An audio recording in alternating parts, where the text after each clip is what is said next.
Hello everyone, আসসালামু আলাইকুম। ফিরে আসলাম সিলেটি মামিকে ওয়ার্ল্ড। আজকে আমি একটা রেসিপি নিয়ে আইছি, আপনার লগে শেয়ার করমু। আপনার আমার লগে তাহকা এখানে দেখতে পারা আমি একটা ফাবিয়া মাছ ব্লগ ভিজাইরাম। আর আমি আজকে ফাবিয়া মাছ বোনাকারি রানমু। এখানে আমি পেঁয়াজ আছিল খাটা, আমি খাটা পেঁয়াজ কতখান সারমু ব্লেন্ডারও সারিয়া দিমু রসুনের খরা 4টা দিলাম কাঁচামরিচ দিয়ে আমি পালা করে ব্লেন্ডিং করমু। এই তো দেখতে পারা আমার পেঁয়াজ রসুন আর কাঁচামরিচ ব্লেন্ডিং হয়ে আইছে।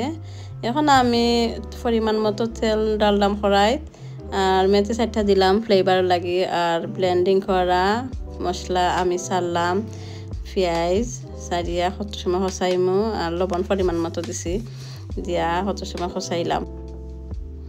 এখন আমি মশলা সারিয়া দিমু হলুদ 1 চামচ, বাখর 1 চামচ, লালমরিচ 1 চামচ দিয়া আমি বালা করে খসাইমু মশলারে।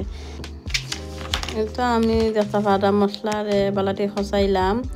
খসাইয়া তো আমি দিলাম টমেটো কাটিয়া চইছি আর টমেটো তুলা দিলাম আর একটু ফ্লেভার নাইস হইব করি। আর দিয়া কাঁচামরিচ 4টা দিছি দিয়া এখন আমি ফাবিয়া মাছ সারিয়া দিমু একটা একটা করে। দেখতে পারেন কি সুন্দর ফাবিয়া মাছ। এখন ফাবিয়া মাছ সারিয়া আমি ফাবিয়া মাছের বালাটিকে লাড়াচাড়া করমু যাতে মশলা ভিতরে হামায়। আর অনেকে বিরান করিয়া রান্ধন, কিন্তু আমি ফ্রেশ খাইতেও বালা পাই। এখানে দেখতে পারা আমি শিরা দিলাইলাম দিয়া, তো আমি তোরা জুল জুল খাইতে বালা পাই।